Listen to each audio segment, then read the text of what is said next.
Bonjour, je suis Alessandra Cellesi, réalisatrice du film Come il Bianco, que j'ai le grand plaisir de vous présenter avec une petite pointe d'émotion en plus, puisque le film a été terminé juste avant le confinement et que nous avons été privés de notre projection d'équipe. Donc c'est vraiment la toute première fois qu'on le livre, on le présente au public et on va en quelque sorte le découvrir avec vous.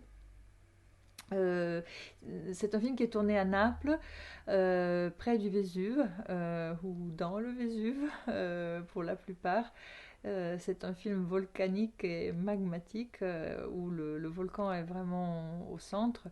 Il est né de la rencontre avec la peinture d'une femme napolitaine qui s'appelle Adriana Pignatelli, qui peint des volcans à longueur de journée, des gouaches à l'ancienne, avec un œil scientifique et l'autre œil rivé sur la beauté.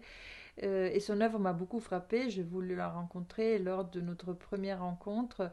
Euh, Elle m'a raconté l'immense grande douleur qui a frappé sa vie et qui a été à l'origine de la naissance de son œuvre. Une douleur dont elle a vraiment su faire quelque chose. Elle a voulu la transformer, la travailler, faire œuvre de beauté avec. Et pour moi, ça a été un énorme enseignement et je pense le moteur principal qui m'a poussé à faire ce film autour d'elle et de son histoire. Elle m'a raconté, je me rappelle, à ce moment-là, des fumées, les fumées, des fumerolles des volcans, donc ces fumées fantomatiques, euh, qui le sont vraiment, puisque souvent elles ont été générées des centaines d'années auparavant. C'est-à-dire qu'une éruption, par exemple, de 1944, les fruits de cette éruption, donc la fumée qui se lève du volcan, est encore là. Ce n'est pas un espace-temps comme le nôtre, celui du volcan, mais ce qui a été dans le passé est encore présent, presque en pur esprit.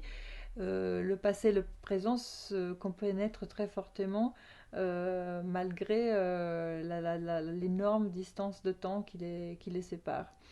Et je crois que cette image qu'elle m'a donnée lors de cette rencontre a été aussi une grande trace à suivre pour le travail que j'ai fait sur ce film.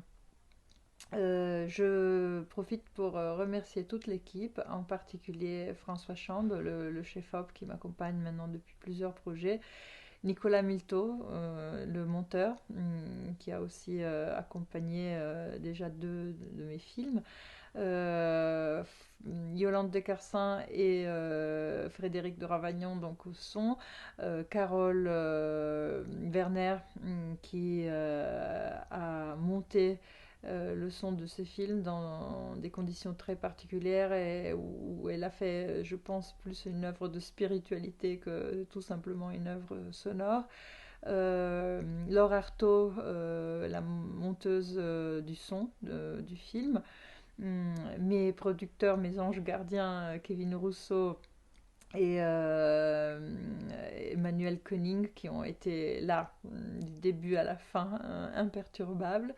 Et Aurélie de Solaire qui a été une vraie découverte pour moi en cours de route grâce à Jean-Jacques Palix qui est le compositeur, le concepteur de la musique du film.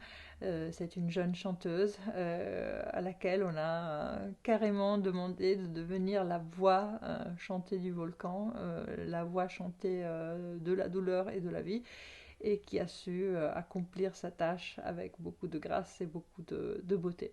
Comme vous allez le découvrir, je vous en dis pas plus. Très bonne vision et merci.